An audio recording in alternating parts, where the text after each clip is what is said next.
Convidamos o diretor-presidente da Preves, Fundação de Previdência Complementar do Estado do Espírito Santo.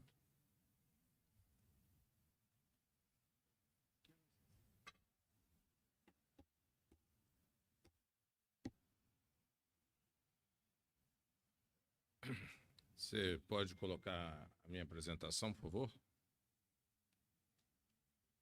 Tem um microfone...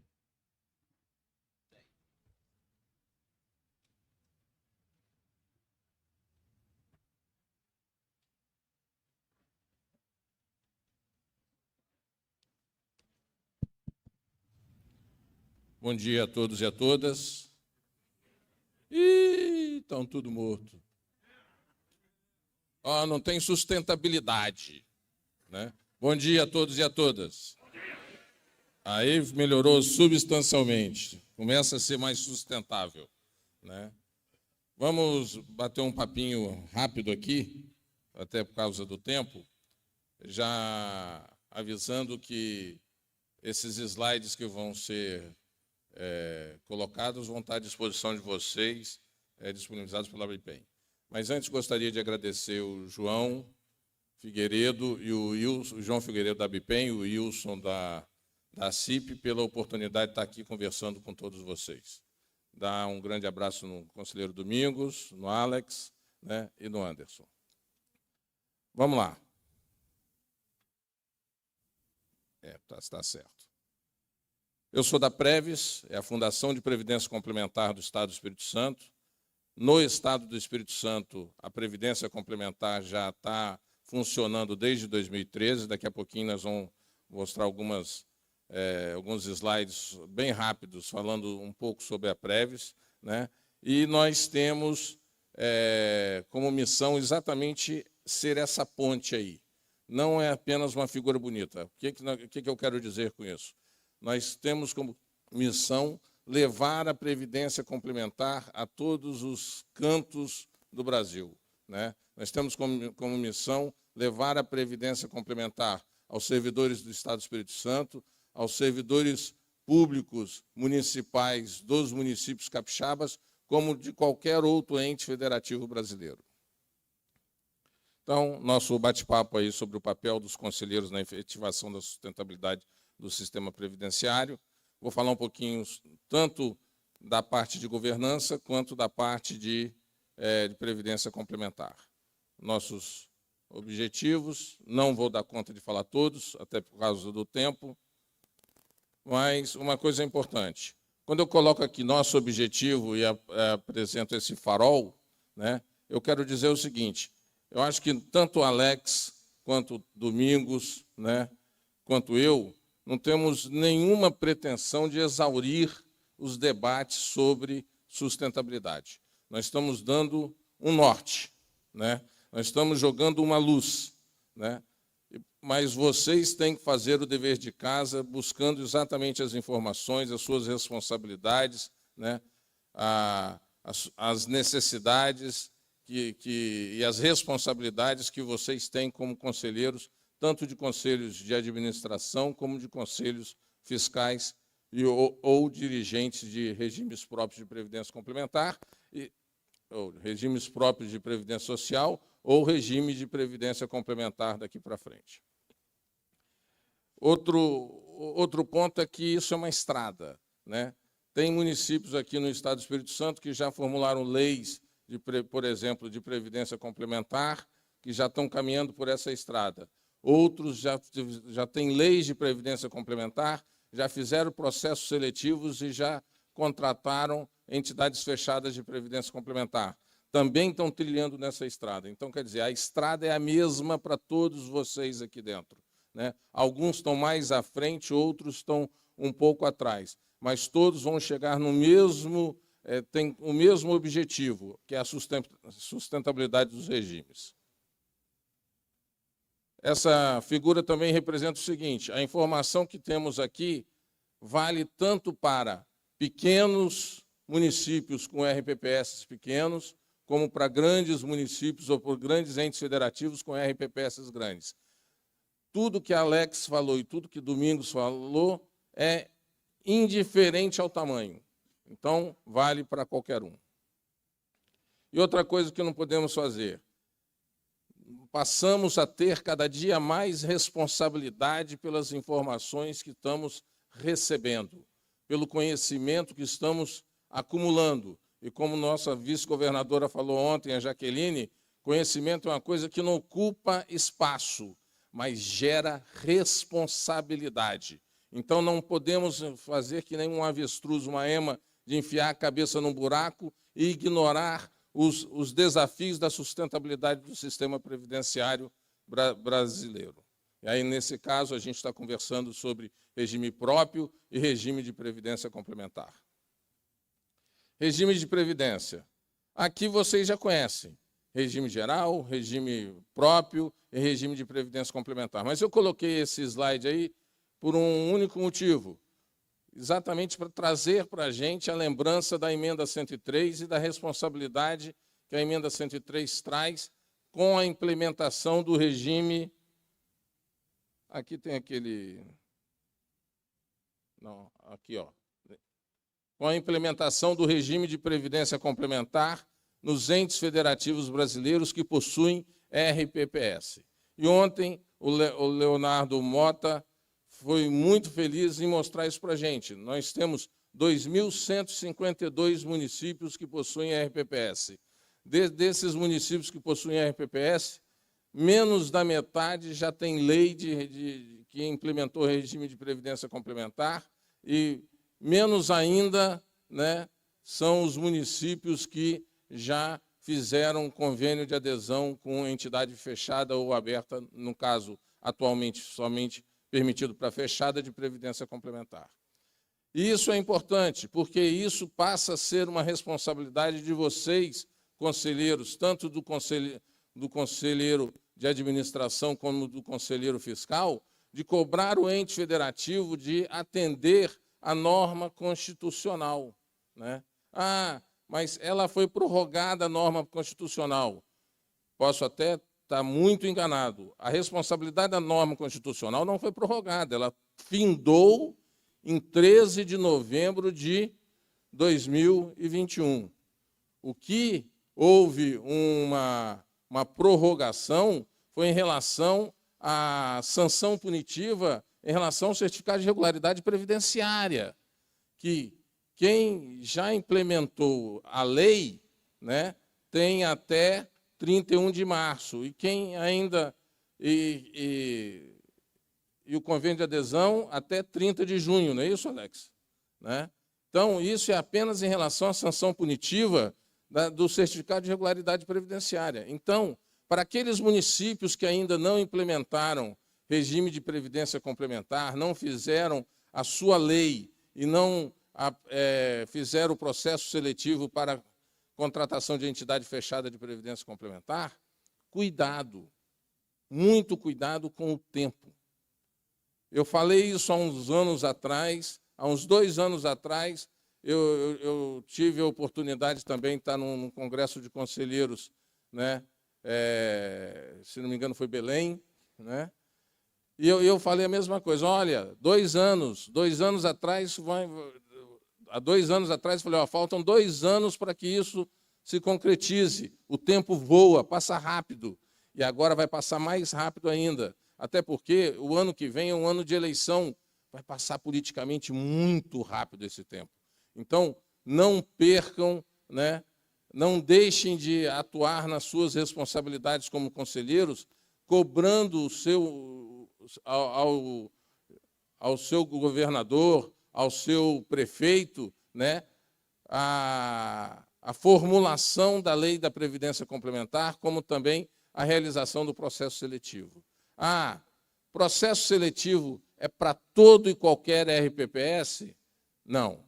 Processo seletivo é para aqueles RPPS que possuem carreiras que levam a ter servidores acima do teto, né? Então, para aqueles municípios que têm RPPS, né, eles têm a obrigação de implementar a Previdência Complementar, fazer a lei. Ah, mas ele tem servidor acima do teto? Sim, então tem que fazer processo seletivo e convênio de adesão com a entidade fechada de previdência complementar. Ele tem servidor, ele não tem servidor acima do teto? Não, não tem servidor e nem carreira que leve a ter servidores no futuro acima do teto. Ah, então ele tem a obrigação de fazer a lei. Ele não tem obrigação ainda de ter que fazer o processo de seleção da contratação de entidade fechada de previdência complementar. Outra coisa muito importante, a previdência complementar pega todo mundo? Não, a previdência complementar não vai pegar todo mundo. A previdência complementar vai pegar apenas aqueles servidores que entrarem a partir do momento da sua implementação. E a efetividade da sua implementação se dá a partir da assinatura do convênio de adesão com a entidade fechada de previdência complementar. Nesse contexto, eu vou apresentar para vocês a Previs bem rapidamente, só para vocês terem uma visão de uma entidade fechada de previdência complementar.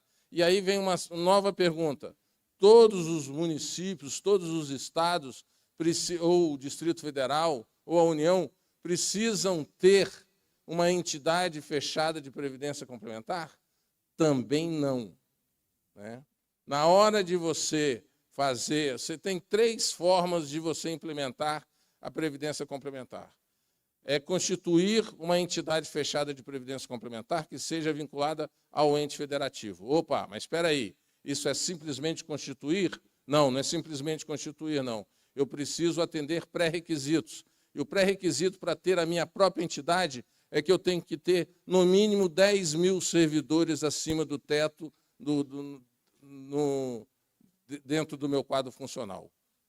Se a gente pensar muito direitinho aqui, existem muitos municípios aqui dentro, talvez com seus representantes, que não têm nem 10 mil servidores. Imagina 10 mil servidores acima do teto. Então, boa parte de vocês não poderão implementar o regime de previdência complementar através da criação da sua própria entidade. E nem eu aconselho. A segunda forma é não aderir, não criar uma fundação e aderir a uma fundação já existente, mas criando um plano próprio para o município, para o ente federativo.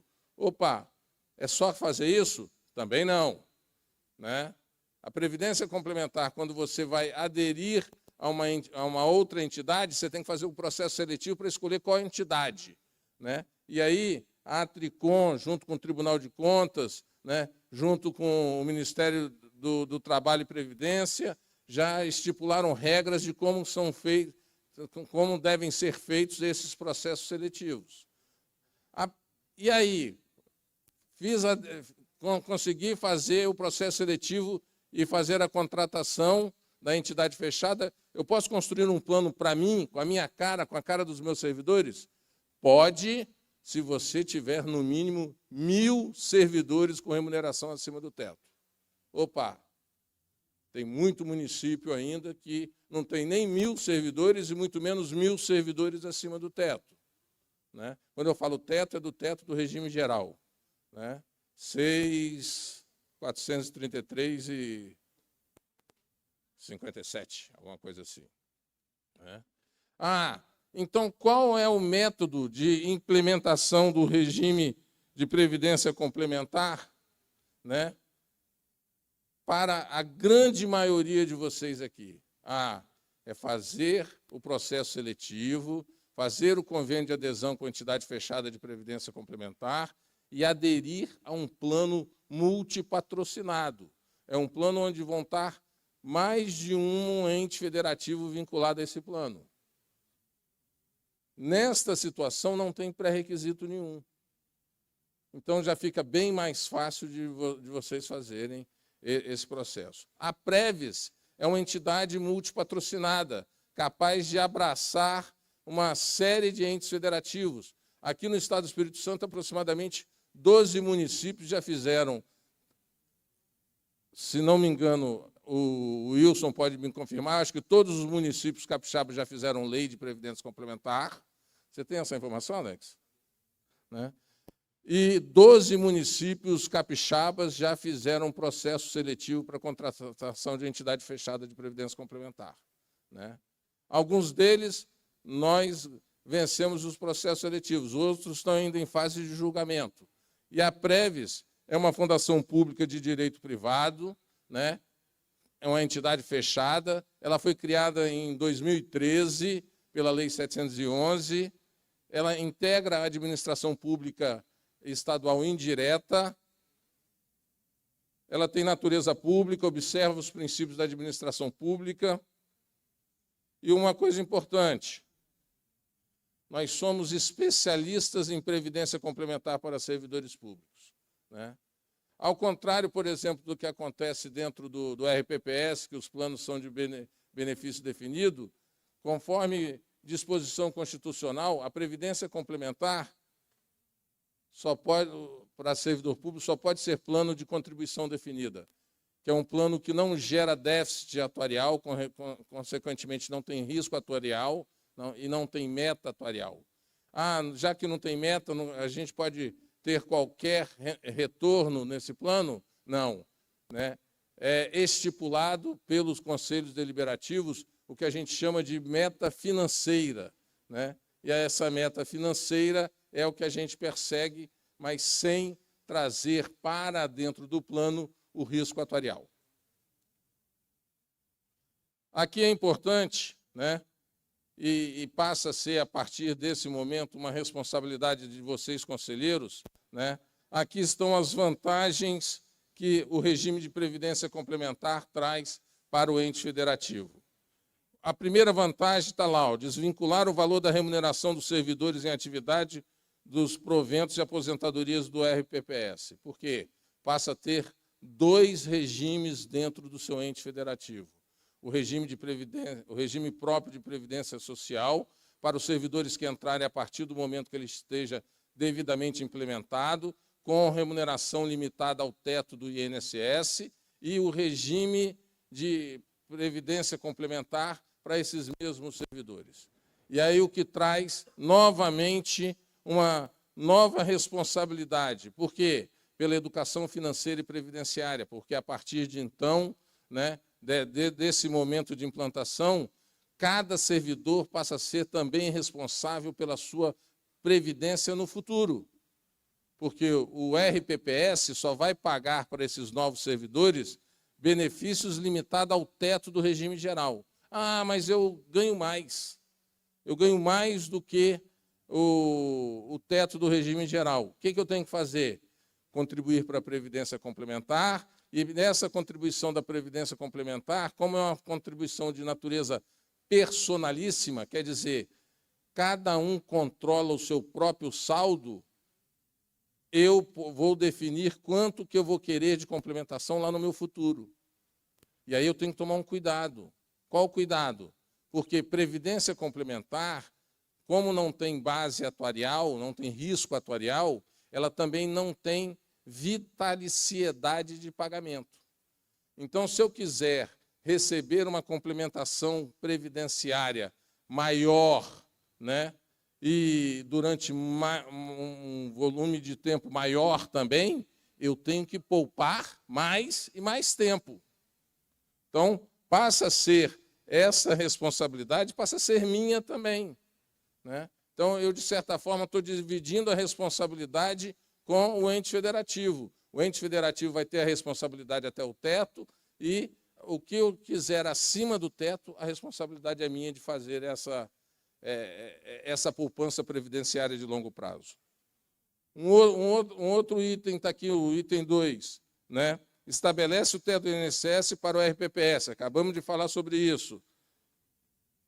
O item 3, reduz os riscos futuros associados ao modelo de repartição simples, porque diminui também o pagamento de benefícios futuros na limitação, né?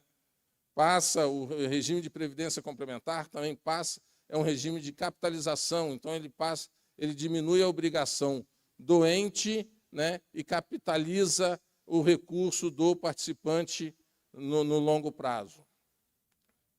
Aqui do outro lado, né, impacto positivo nas contas públicas de médio e longo prazo. Por quê? A contribuição previdenciária na Previdência Complementar é menor do que a contribuição previdenciária no regime próprio de Previdência Social, né? Então, a partir do momento que a Previdência Complementar estiver implementada dentro do ente federativo, né, as contribuições até o teto vão continuar em 14% ou da forma que for estipulada pela lei do ente federativo. Porém, se eu ganhar mais do que o teto, a contribuição sobre esse excesso não é 14%, normalmente é menor. O que a gente tem visto pelas leis que têm saído é que elas ficam numa faixa entre 7% a 8,5%. Então, quer dizer, a contribuição previdenciária cai para o ente federativo e cai para o servidor. Consequentemente, gera um impacto positivo nas contas públicas no longo prazo, porque diminui o volume de recursos de contribuição previdenciária. E outra coisa, que aí afeta a sociedade, conforme foi falado tanto por Alex quanto por Domingos, né? Possibilita aumento de recursos para outras áreas como educação, saúde, infraestrutura, né? Assistência social, porque economiza na Previdência, impacta, podemos realocar orçamentariamente em outro lugar, né? Aqui nós temos algumas vantagens do regime de previdência complementar para o servidor, né? E aí você pode ver aqui, durante essas seis vantagens, que uma das possibilidades é aquilo que a nossa avó falava para a gente: não coloque os ovos numa cesta só. Quer dizer, vai ter uma diversificação de fontes de pagamento. Vou receber uma parte pelo RPPS e vou receber outra parte pelo regime de previdência complementar, né? Então, quer dizer, vocês, conselheiros, passam a ter uma responsabilidade muito grande a partir de agora, né, com a sustentabilidade dos regimes previdenciários, porque o regime de previdência complementar vem para ajudar essa sustentabilidade, conforme foi muito bem posto pelo o Leonardo Mota ontem, e como foi posto por Alex hoje e por Domingos. Ok? Daqui para frente, só finalizando, a Previs tem o plano de benefício previdenciário multipatrocinado para entes federativos, chamado Previsentes, né, que já está autorizado e aprovado pela Previc, com um número no Cadastro Nacional de Plano de Benefício que está aí. E a gente pode participar de processos seletivos para qualquer ente federativo brasileiro. Daqui para frente, a gente falaria sobre governança corporativa. Vou deixar esse material para vocês. Aqui eu falo sobre sistemas, né? Conceituo sistemas, conceituo governança corporativa, conceituo governança previdenciária, falo das responsabilidades dos conselheiros, tanto do Conselho Fiscal quanto do Conselho Deliberativo, mas tem uma coisa aqui que é bastante interessante e que eu gostaria de fazer essa pergunta para vocês.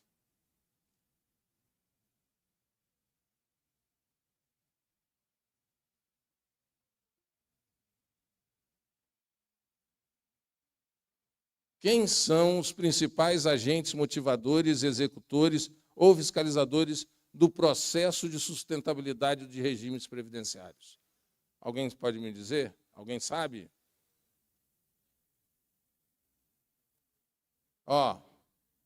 São vocês. São vocês mesmos. Não adianta simplesmente fazer aquele papel que eu falei no início da apresentação, de enfiar a cabeça no buraco. A partir de agora, vocês têm informação. Se tem informação, tem responsabilidade. Então, e responsabilidade traz, né, mais responsabilidades perante a sociedade, seus servidores e para o ente federativo que vocês trabalham. Terminando, né, uma frase de um cientista político da atualidade, né, Aristóteles, que ele fala: somos o que repetidamente fazemos. Portanto, excelência não é um feito, mas é um hábito. Muito obrigado.